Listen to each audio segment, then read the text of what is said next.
الحمد لله نحمده ونستعينه ونستغفره ونؤمن به ونتوكل عليه ونعوذ بالله من شرور أنفسنا من يهده الله فلا مضل له ومن يضلله فلا هادي له ونشهد أن لا إله إلا الله وحده لا شريك له ونشهد أن سيدنا مولانا محمدا عبده ورسوله صلى الله تبارك وتعالى عليه وعلى آله وصحبه وبارك وسلم تسليما كثيرا أما بعد فأعوذ بالله من الشيطان الرجيم بسم الله الرحمن الرحيم ولله على الناس حج البيت من استطاع إليه سبيلا وقال عز وجل في مقام آخر إن الله وملائكته يصلون على النبي يا أيها الذين آمنوا صلوا عليه وسلموا تسليما. Can you please all read Durood Sharif one time? Allahumma salli ala Sayyidina wa Nabiyyina Maulana Muhammad wa barik wa sallim. Before I start, I want to make one thing clear, that this is not a bayan. That is why I'm not sitting on that big throne. I'm going to stand and explain you. It's a program which is an educational thing, which you are learning something. Rasulullah sallallahu alaihi wasallam has said that to seek knowledge, it's compulsory on every male and female, and this is part of knowledge. If a person wants to learn namaz, salah, he has to learn, or she has to learn the prayers. If they don't learn it, then they don't know how to read it properly. Similar, when the Ramadan comes, you have to learn the regulation rules of fasting. Similar, when you have to pay zakat, you have to learn about that. This journey is once in a lifetime. This journey of Hajj is once in a lifetime, and if somebody doesn't believe it and just pays the best package, somebody thinks I've got money, I can go for Hajj, pay the best package and I'll see there, I'll just follow the flow. Whatever people are doing, I'll carry on. Your Hajj will be done, but you will not get the essence of Hajj. You will not get the proper reward of Hajj, because you have not learned about Hajj. So it is compulsory on everyone who's going for Hajj, they have to learn about Hajj. Now in this today's session, I'll try my best to teach you the whole journey. So I'm going to take you from here. Close your eyes and I'm going to take you for a while as a ride. So you're coming with me from here all the way to Saudi Arabia, inshallah, and I'll bring you back to Luton, inshallah. So think about it. I'll show you some clips as well, and some writings will come. It's a powerful presentation. Don't ask for it. It's not free of charge. A lot of people have put effort on it. Understand? And alhamdulillah, that's why I put a lot of attention and listen to it properly. Second thing, I do not like people asking questions in the middle. So if you got any questions, brothers and sisters, if you got any questions, at the end there will be a question answer session.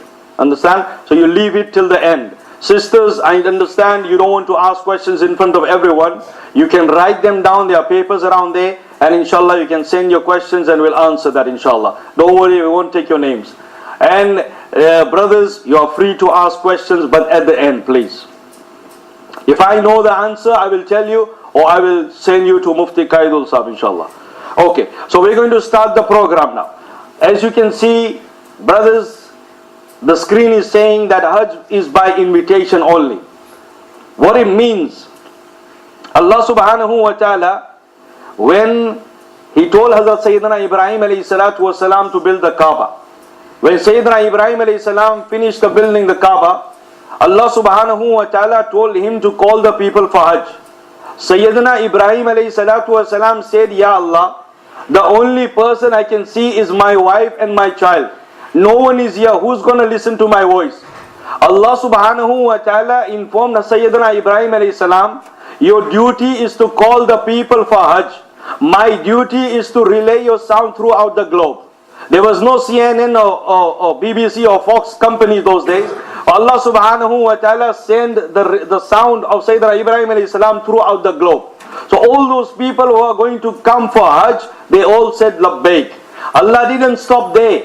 Allah subhanahu wa ta'ala took all the way to Alam-e Arwah, where all of us were there, our souls were there, and the people who are coming till the day of Qiyamah. So Allah subhanahu wa ta'ala sent the sound all the way over there, and all those people, all of us who are there, whoever went for Hajj, they all said labbaik, and inshallah, may Allah, it happened that all of us who are sitting here, we all said labbaik inshallah, and Allah subhanahu wa ta'ala will take us there inshallah. Rasulullah sallallahu alaihi wasallam says, whoever has said labbaik that many amount of time, Allah will take him that many amount of time inshallah. So imagine if somebody said once, Allah will only take him once. If somebody might have said 10 or 20 times, Allah will take him 20 times. Understand? So this is in the hands of Allah subhanahu wa ta'ala. So one thing you have to remember, this journey, you are a guest, and Allah subhanahu wa ta'ala is the host. Allah is calling you. You are going as a guest. When you go to someone's house, if somebody gives you nuts, you don't say that, oh, why did you give me nuts? You're supposed to give me biryani. I traveled all the way, I came here, and you're giving me nuts. So this has happened, understand? So this is what Allah subhanahu wa ta'ala is calling you. So in the journey, ups and downs happen. Brothers, you go to Bangladesh, in the customs, in the service, everything happened. So similar, it can happen to Saudi Arabia as well. So you have to expect all these things in a journey. Now, virtues of Hajj, and it is mentioned by Sayyidina Abu Hurairah radiallahu ta'ala anhu, that Allah's Messenger sallallahu alayhi wa sallam said that Hajj and Umrah, the more you do it, the more it's going to clean you. So it cleans your sins. Understand? And the other hadith of Rasulullah sallallahu alayhi wa sallam, Abu Hurairah radiallahu ta'ala anhu says, Rasulullah sallallahu alayhi wa sallam said, whoever does Hajj and he does not commit any sin, wala rafasa wala fusuk, he doesn't do rafas, fusuk and jidal, which Allah has mentioned in the Quran.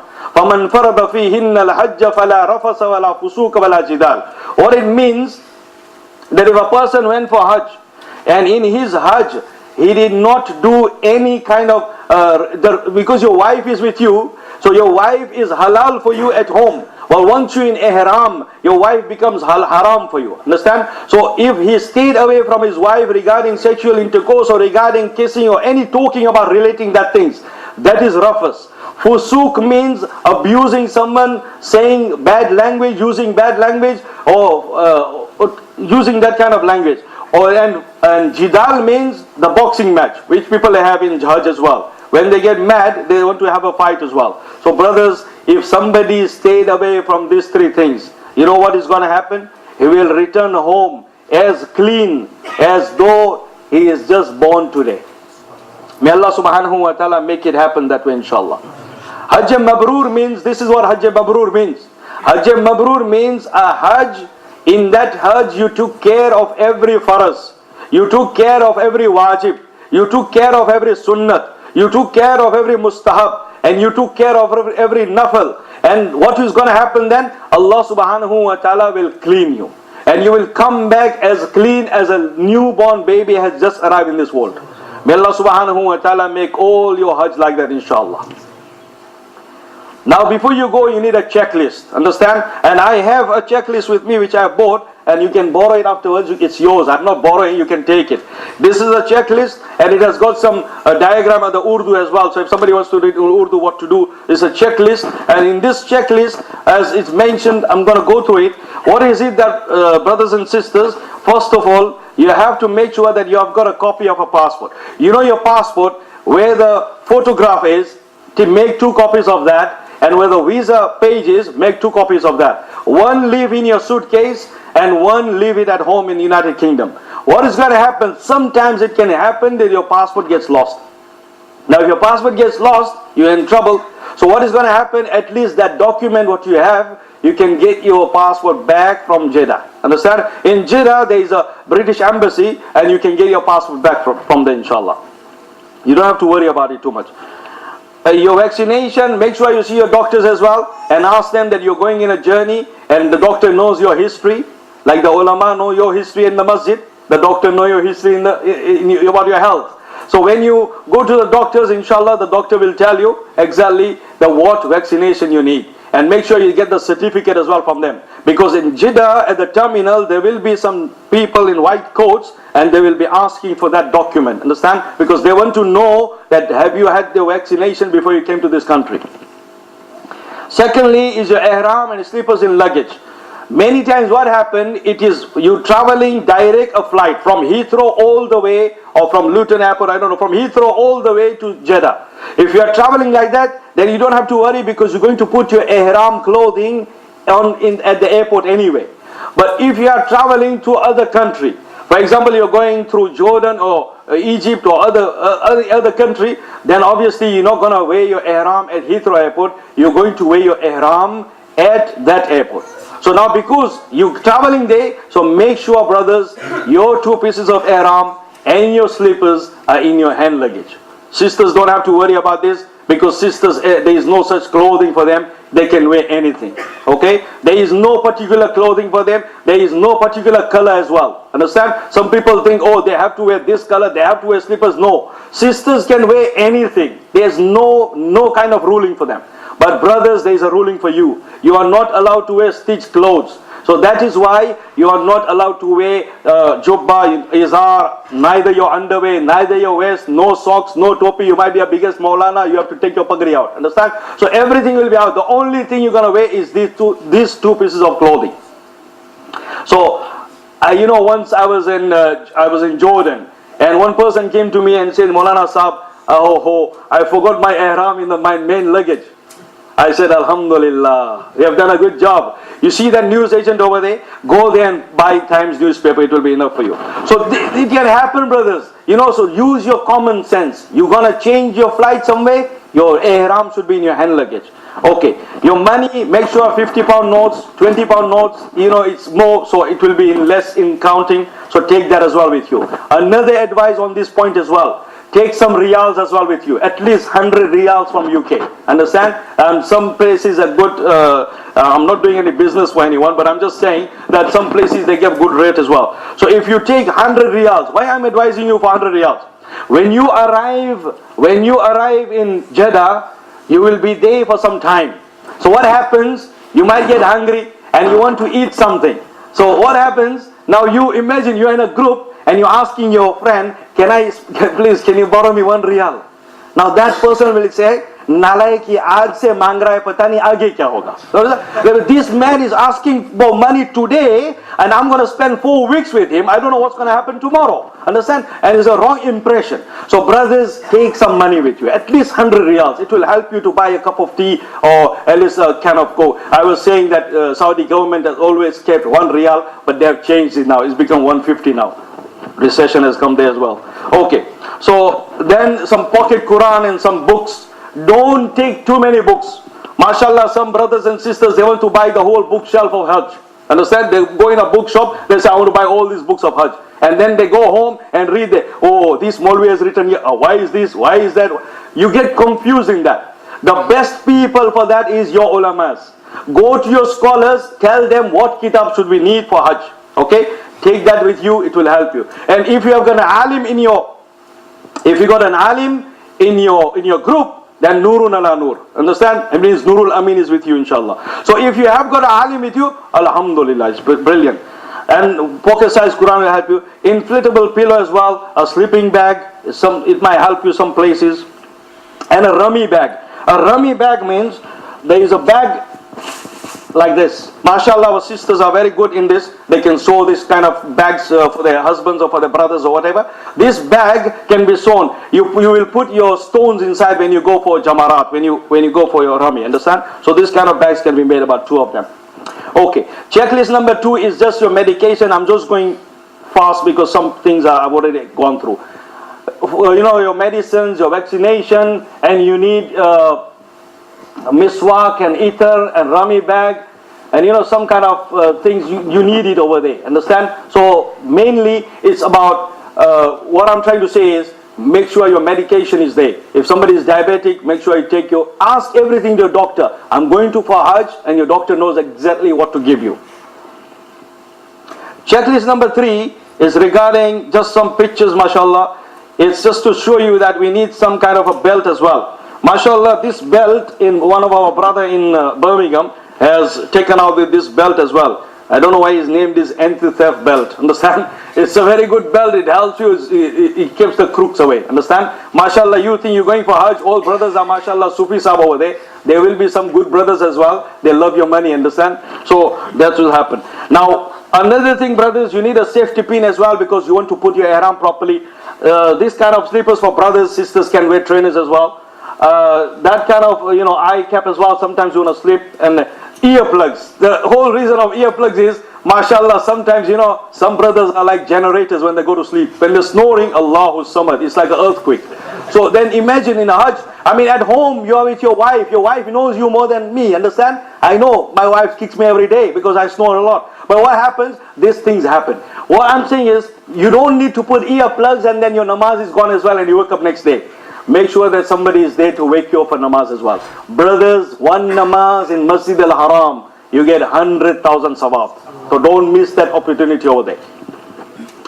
Okay, this tasbih, I'm not selling them, but you get them in Saudi Arabia. Okay, it's only 1 riyal. It helps you when you're doing tawaf. It just put like a ring and it helps you in counting.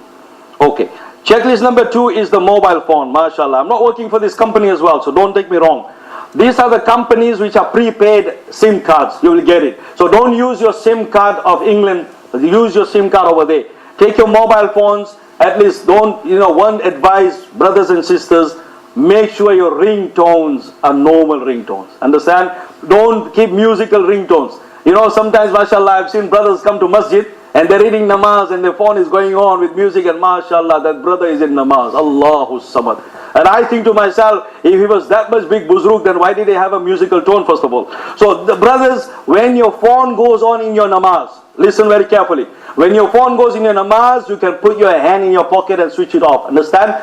That won't break your namaz. The reason is you're disturbing many people. Think about that first. And here you have to remember, brothers and sisters, these are the companies prepaid. You can get it over there. You can buy it from me as well. These SIM cards, you can buy it from me as well.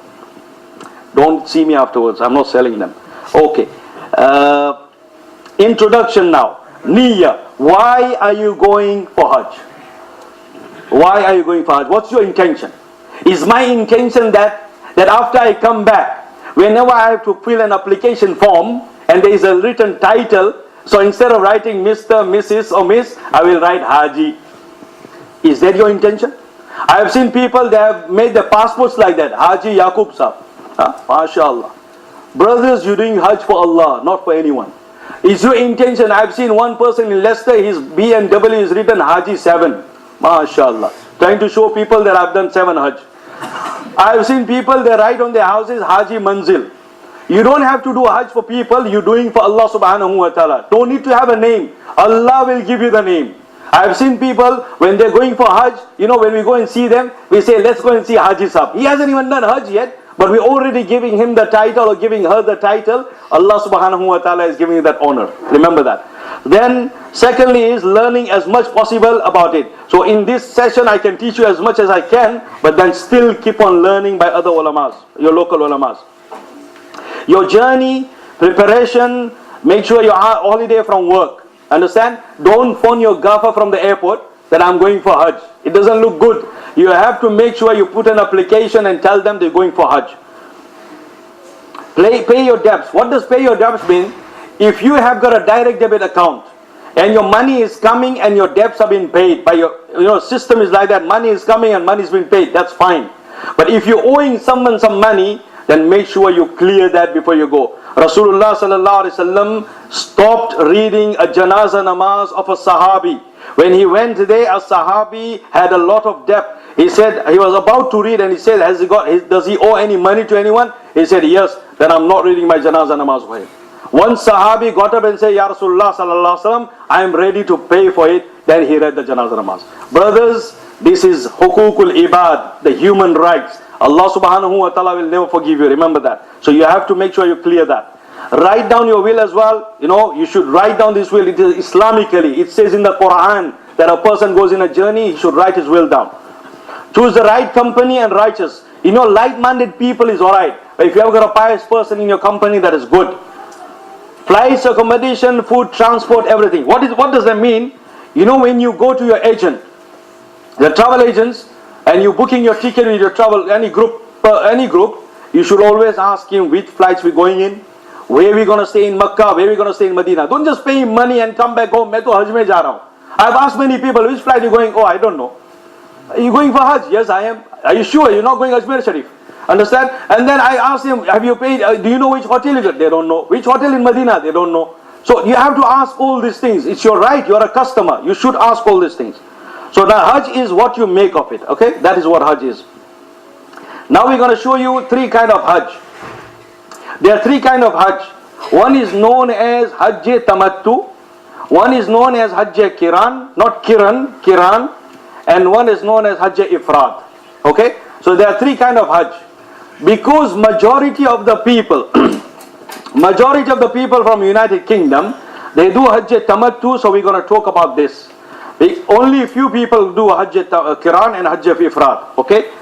Hajj Kiran, Hajj Ifrad is, I'm going to go from here so I show you that. Hajj Ifrad means you put your ihram at Heathrow Airport, you arrive in Saudi Arabia, when you go to Makkah, when you come near Masjid Haram, you only do the Tawaf Qudum, which is called a welcome Tawaf. And then stay in your ihram until you finish your Hajj. That is called Hajj Ifrad. And for Hajj Ifrad, there is no Qurbani. So on the Eid day, when you pelt the big shaitan, you shave your hair and you're clean. Hajj Kiran is the tough one, where you go from here, you do the Tawaf of the Kaaba, you do Safa Marwa Sa'i, and still you stay in ihram. You don't take your ihram out. All the rulings of ihram will stay on you until you finish your Hajj. When the Hajj finishes, you have to do Qurbani. Qurbani is wajib there. Hajj Tamattu means you go from here, you did your Tawaf, you did your Sa'i. After Sa'i, you shaved your hair. Now you're clean. Now you're in a normal clothing. Everything is halal for you again. And then when the Hajj time comes, you put another ihram. And that is more convenient rather do that one, inshallah. Ihram. Now we're going first to show you what ihram is. Ihram is just to declare something as haram. Understand? What it means is there are certain things which are halal for you. By coming into ihram, those things become haram for you. Understand? Your wife was halal for you regarding those matters what a husband and wife have.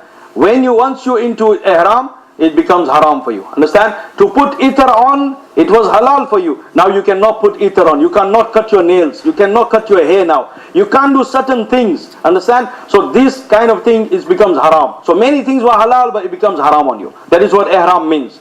Because these two pieces of clothing, the whole reason they are known as ihram. Because once you come into ihram, then you are not allowed to wear sewn clothes. That's why these pieces of clothing are called ihram. This is not ihram. These are called ihram. Ihram is your intention. Okay? So let me just go through this ihram first. Because many of the brothers, mashallah, in United Kingdom, many sisters don't have to worry because you're not going to wear this ihram anyway. You in your normal clothing. So I have to show the brothers. Brothers, these two pieces of clothing is exactly the same. There is no difference in these two clothing. Okay? So how you to put your ihram? Mashallah, majority of the people wear lungi anyway, so they know what I'm talking about. But some people don't know what lungi is anyway. So this is what you do. You take it like this. You go 1, then you go 2, then you go 3, and then you fold it. Okay? Don't keep on folding it or it will keep on coming up. Okay. Then you fold it because you want to be secure. You want to feel secure. So what you're going to do? You can put a belt on. It is allowed to put this kind of a belt. Okay? So any kind of a belt. You can buy it. You can have that one as well. I'm not selling them. I'm just saying this kind of a belt. So you just have to put it. MashaAllah. Lagta hai mere ko tabiyat ban gayi hai sab. Achha. Last year I was alright.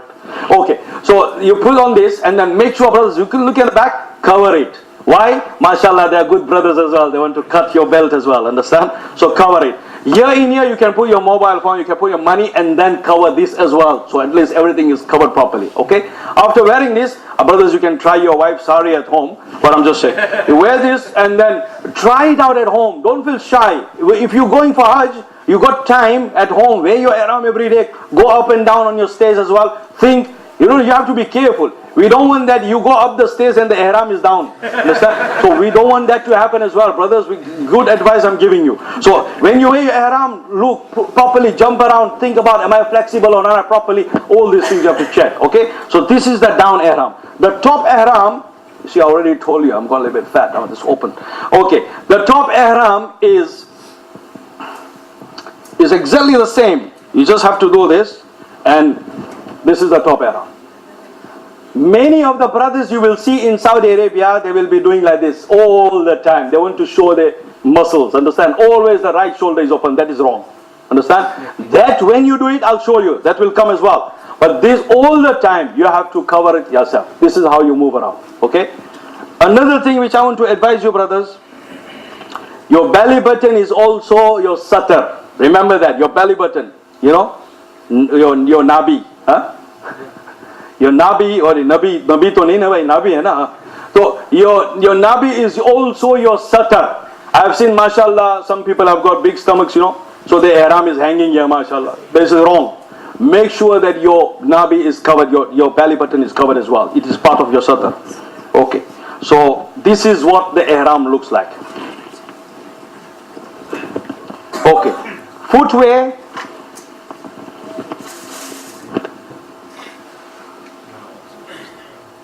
ठीक है मौलाना,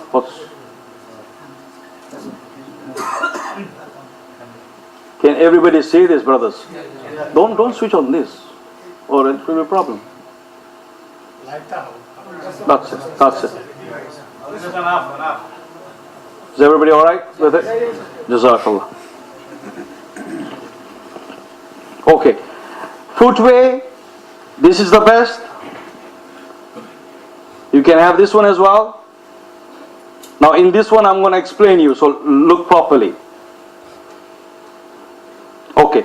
You have to understand, brothers, for you, this center bone has to be always exposed. If you are wearing that kind of a sandal, which this strap is coming all the way to on the center bone, that you are going to be in problem. Understand? That is why the flip-flops are the best one, because you don't have to worry in there. Here what's going to happen, it will cover your center bone and you're going to be in problem. You can wear shoes as well. There are some kind of a shoes as well, which some people from our back home, when they come for Hajj, they wear some kind of a shoes where all this area is open. From here all the way it's open. Understand? So it's more convenient for them. So it's easy, whatever easy, but make sure this bone here, it's not covered. So you can wear sandals as long as that strap is not coming over the center bone. It will come more over, keep on coming, and more of the time it will stay, then you'll have to pay some fine for it. Understand? And we don't want that to happen. For sisters, you can wear any kind of shoes. So trainers, shoes, whatever. There is no restriction for you. You can wear socks as well, anything. Bags, I'm not advertising these companies, but any bags you can have. Understand? The reason I'm telling you for bags as well, because you need it to put your slippers. Okay? So when you go to a Haram Sharif Masjid, at least you have got a bag, you can put your slippers in there. Alright? So and there's a place where to put as well. Correct method of ihram. Now as you can see the two pictures, which this brother, this is a wrong method. This is not the right method, you see? So this is the proper method. You have to always cover yourself properly. Like these two brothers. Noor Amin is there, mashallah. Okay, and now that is what I was saying. When you wear your ihram, when you are wearing your ihram, the whole thing I was saying, you don't keep on folding. Then that is going to happen. Understand? So you have to be careful. सब क्या हो रहा है?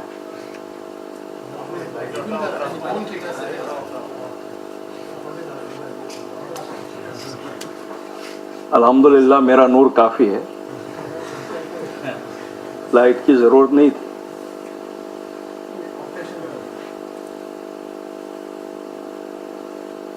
Prohibition of ihram. Once now you are in ihram, certain things become haram for you. Understand? So once you become in ihram, certain things become haram for you. What it means, that this is what it is. You are not allowed to have sexual intercourse or talk about it or kiss your wife as well, because that is completely haram. That is what rafas means. Okay? Then you're not allowed. It is wrong to commit any sin as well. You can do, and you can't do any sin anyway. But once you're in ihram, you're not allowed to do any guna. Allah subhanahu wa ta'ala doesn't like you.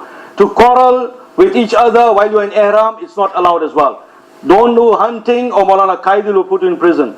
And killing lice. You can't kill lice as well, because that is also not part of your, it will break your ihram. Applying fragrance. Hazrat Aisha radiallahu ta'ala anha narrates in Bukhari Sharif that I used to put a lot of ether on Rasulullah sallallahu alaihi wasallam's ihram before he used to make the intention. Okay, so you have to understand that. Hazrat Aisha radiallahu ta'ala narrates that I used to put this ether on Prophet sallallahu alaihi wasallam's ihram before he used to make the intention. So after that, no deodorants, nothing. Once you're in ihram, don't try to use any kind of a soap as well. Stay normal. Whenever you have to do wuzu, don't wipe your face with towel as well. Use paper or tissue paper. Understand? So these kind of things you have to learn. So you be careful of you, because when you do wuzu as well, make sure your hair is not dropping, your hair is not coming out. And sisters, many of you many of the sisters have got one habit that what they do is they tie a clothing on the hair and then they put the scarf on top. So they think that that clothing they tie on the hair, the whole reason for tying it, they think that the hair doesn't come out, that's why they're tying it. And many sisters, and what they do, when they're doing wuzu, they do masa on top of that clothing. If you do masa on top of that clothing, your wuzu is not done. And your wuzu is not done, imagine you've gone in a sacred place, your namaz is not done as well. So whenever you do wuzu, make sure you put your wet hand on your hair. Okay. Another thing, wearing stitched clothes, you're not allowed to. Wearing footwear, which goes that, so all these things become. Now some things are makruh, undesirable, okay? So some things are makruh, like moving dirt from your body, or, your hair, your body, to comb the hair, this kind of things become makruh. So stay away from this kind of things as well. Okay, I'm just going further, please. Okay. So to press fingers, through the beard to stitch the two-sided of ihram. What it means, now many of you brothers, because this ihram is open. Now when you're wearing it, sometimes brothers think it might open. So what I'm doing, I'm stitching it. Understand? Mufti Lajpuri has written in Fatawa that you can wear lungi as well. That kind of a lungi. So there are some ihram. They are exactly round shaped. Understand? You can buy them as well. Okay, some things are permissible to change your ihram. Because you are going to be in these two pieces of clothing 24 hours.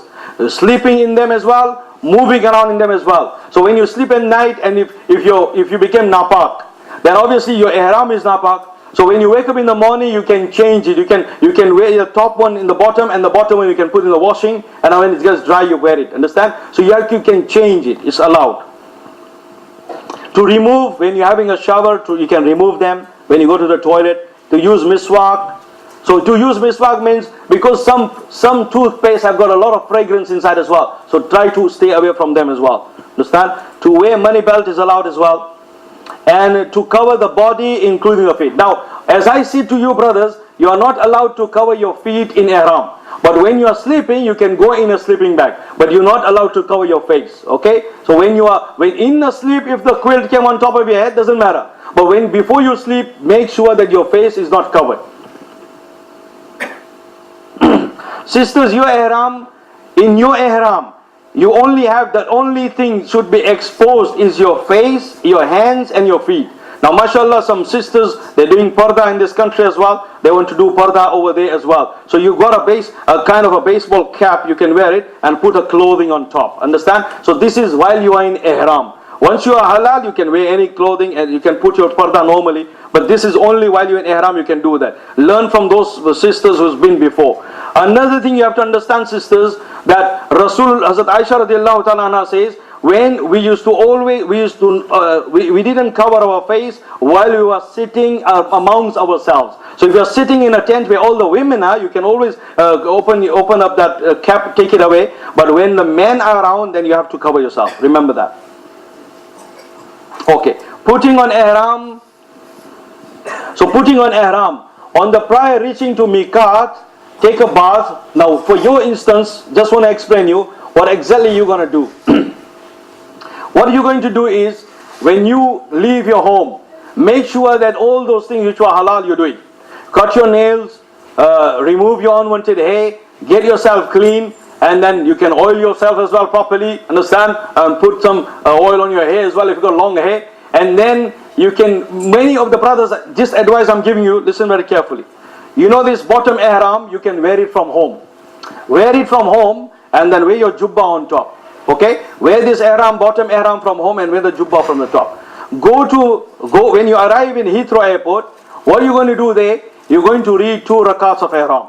Okay? When you read your 2 rakats of ihram, you don't still make your intention. Listen very carefully.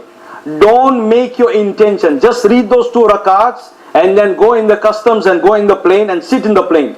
When the plane is in motion, moving around in the air, that's when you're going to make your intention. So when your food comes, eat your food as well. And after your food, before you go to sleep, make sure you make your intention and read the Talbiyah. So that is the time you make your intention. Why I'm saying that? You wore your ihram. You made your intention at Heathrow Airport. You went to the customs And unfortunately, what happened? They said that, brother, your flight is not today. Your name is not even in this flight. Understand? Now you already made your intention. Your travel agent is saying that, brother, the next flight mostly will be in 2 days or 3 days or 4 days. You will come back to Luton. You will have to come to Bari Park Masjid 5 times in your ihram.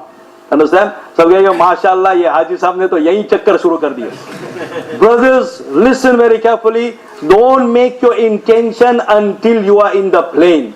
But make sure you come into these 2 pieces of clothing at the airport. I have seen brothers changing the ihram in the plane. It doesn't look good. Understand? It's a little short place and you want to take your clothes out and wear. And there are other people as well traveling with you as well to Saudi Arabia. It doesn't look good. So that is why you can wear these 2 pieces of clothing at Heathrow Airport, read your 2 rakats at Heathrow Airport, and then when you are in the plane, you just have to make your intention. That's what you do. Remember when the plane is in motion.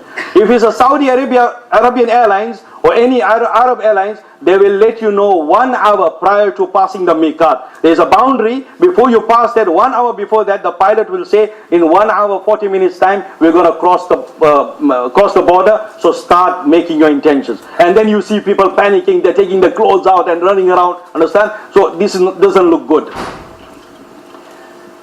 Secondly, brothers, once you into ihram, obviously you have to stay away from certain things. Once you're reading your namaz, you can cover your head. Once your namaz is finished, then uncover it. Okay. Now, because you are doing umrah, you are in the plane now.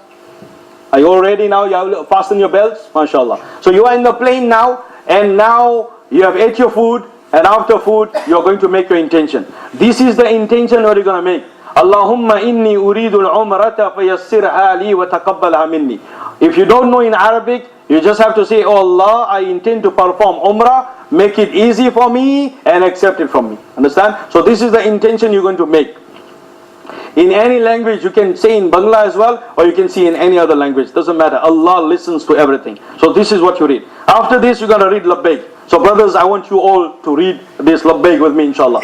Labbaik Allahumma labbaik, labbaik la sharika laka labbaik, innal hamda wan ni'mata laka wal mulk la sharika lak. For you brothers, for your convenience and sisters, I bought that as well. I have some papers here which has got labbaik on it. Understand? So you can take them as well. They have written it for you, labbaik. So you can take this as well, and there's some dua in Arafat what we have to read. So you can take that as well, inshallah. So these things, this is what you read. This labbaik should be read a lot of time. That is the best tasbih. Ibn Abbas radiallahu ta'ala anhu narrates in Bukhari that Fazl bin Abbas and Usama ibn Zayd, they took turns on a ride with Rasulullah sallallahu alaihi wasallam when they were doing Hajj. So Fazl ibn Abbas radiallahu ta'ala anhu says that Fazl bin Abbas and Usama ibn Zayd, both of them took turns while riding the mount with Rasulullah sallallahu alaihi wasallam, and both of them are saying that the only thing we heard Rasulullah sallallahu alaihi wasallam saying while in ihram was labbaik Allahumma labbaik. So this is the best tasbih. Read it as much. So once you come into ihram, keep on reading it. Wherever you go in the plane, you come down, you go in the bus, you walk around, keep on reading it. Understand? And then when you will come for your umrah, the time of tawaf, that's when you stop. Before starting your tawaf, that's when you're going to stop it. Okay. Now rules of Talbiyah, as I said, one time is faraz, and keep on reading it. It's sunnah to keep on reading it. The more you read it, the more better. Okay. This is the miqat, this is the boundary. See, Rasulullah sallallahu alaihi wasallam made some boundaries to enter, because Jeddah is in the boundary. So when you come in the plane, this is United Kingdom is here. You will come in the plane like this. So when you arrive to Jeddah, because you will coming through the boundary, understand? Now if you are in Medina Munawwara, and if you have gone from Jeddah to Medina, if you are going from Jeddah to Medina before Hajj, then you don't have to worry about your ihram. You don't have to worry about ihram, because you're not coming to Makkah.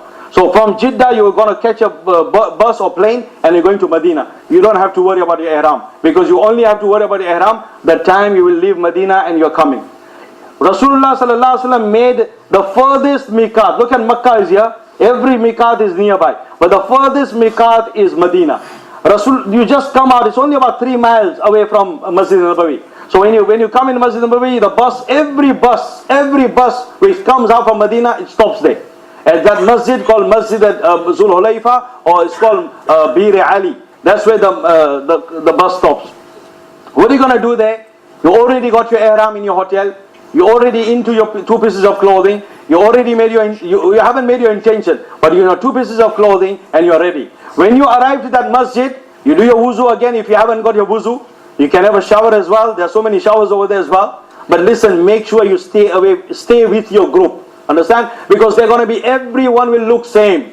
All the brothers are going to be in the same clothing. Understand? So don't get confused. Last year our group gave us a green clothing, mashallah. Green clothing, green scarf to wear. So they can recognize them, mashallah. Ye Noori sahab ja rahe. So by the way, when you are there, when exactly at Zul Hulayfa, then you're going to read 2 rakats. After reading those 2 rakats, you make your intention, because now you're not in the plane, you're not at Heathrow Airport. You're already there and inshallah you're going.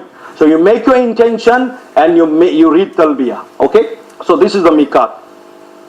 This is the Hajj terminal. We're just going to go through some pictures, as you can see. So this is how the Hajj terminal looks like. MashaAllah, the plane has arrived. This is how you will go through the customs. You know, walking around and then you're coming there. This is the Hajj terminal. As you can see, MashaAllah, all the Hajis are queuing up. They will take your pictures as well, MashaAllah, because they love you. So don't panic. Sisters, you'll be in one way. Men one way, understand? They'll be through security as well. So sisters, you'll be checked from different people, men from different, don't worry about it. There's sisters there as well who police women. And this is how it looks like, mashallah. You'll take your luggage and take your bags. Once you take your bags, then you're coming out. Once you come out as a group, make sure as a group, if you're going with a group, you come out with your group and you'll end up with these trolleys. So all these trolleys outside, so those trolleys, you took your luggage, they will take away those trolleys, and then this kind of big trolleys, they'll put the luggage on it. When they put the luggage on it, they will take you on one corner of a place, and you'll be sitting there. There might be 1 hour, 2 hour, 3 hour, 4 hour, 5 hour, 6 hour, 8 hour. Be patient. Understand? Don't panic. You will go to Makkah, inshallah. When your time comes, you will go. But because you're in ihram, make sure you take care of yourself. Now there you will get hungry as well, mashallah. If you've taken some shish kebab from home as well, it will help you over there, inshallah. This is your transport. This is the bus waiting for you. 48 people in a bus, inshallah. Might be air conditioned, might not be in air condition. Advice is don't sit on the back seat, because the engine is down and the heat is on top. Okay, I did last year and mashallah, I know how I went. It was 6 hours journey from Jeddah to Makkah. Understand? And when I arrived in Makkah, mashallah, I was sitting in the last seat, and next to me, mashallah, one big guy from another country. Understand? And then I was all way like this. Heat from down, heat from side, heat from top. Understand? Allah is so great. Allah is so great that Allah gave me sleep. And I slept until I woke up in Makkah. This is also a ni'mat to sleep. Once I was sleeping while I was just standing in Hajj terminal. Standing and sleeping, mashallah. It's a karamata. By the way, this is when you are in the bus now, this is the entry of Makkah. This is the gate where it says welcome to Makkah. Understand? Ya Allah.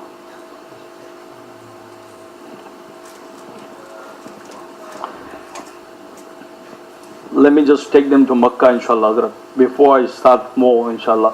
What is going to happen, as you know, namaz time is coming as well. And as I already told you, brothers and sisters, that this is something you have come to here to learn. So it might take you a little bit longer as well. Be patient. You have to learn your patience from here. If you can't be patient in my program, then I don't know what's going to happen in Hajj terminal. Okay? So be patient here. If you're not going to show your patience here, then I know this person is not going to be patient over there as well. Understand? So this program is not going to... Isha namaz, we can delay it as well. It doesn't matter.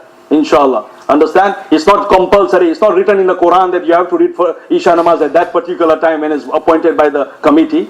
It doesn't say in the Quran that. You can delay the Isha till 12 o'clock midnight as well, or 1 o'clock. But I won't take that much time, inshallah. I'm hungry as well. I need food as well. Okay. So what happens here? That this is the welcome gate of Makkah. So before Maghrib, inshallah, I'll just go through to Makkah's pictures and then we'll carry on for Maghrib, inshallah. This is the Muallim's office. In Muallim's office, they will give you a wristband like this. Always wear that. It will be in red in color because we are Europeans. So it will be red in color and the writing will be white. It has got a unique number on it. The reason of that is because if you get lost somewhere, the authority will find out exactly which hotel you belong to. Understand? So make sure. This is the office where they will take your passports away. So you won't have your passports with you. They will give you back. Don't worry, they don't need it. And this is the ID card. They give you an ID card as well over there. I have my ID card already in my pocket. But they give you this ID card which has got a picture on it as well. You always clip it inside your ihram. Keep it with you in case something happens, so they know where you belong to. This is how the hotel looks like. MashaAllah. You have arrived to your hotel, and MashaAllah, your good hotel, MashaAllah. May Allah take you there, inshallah. This is Zamzam Towers. And then this is Makkah, brothers. In Makkah, as you can see, different gates. This is an old picture because all these things are gone. Different gates, different names of the gates.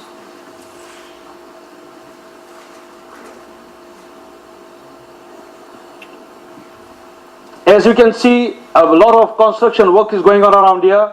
So you might be somewhere around here, your hotel, anywhere around here. Okay? Now this is when you will go in Haram. One advice to brothers. One advice is that whenever you are leaving your hotel to go to Haram, the first day you come out, make sure that you go in a group. So and you take one card of your hotel in your pocket.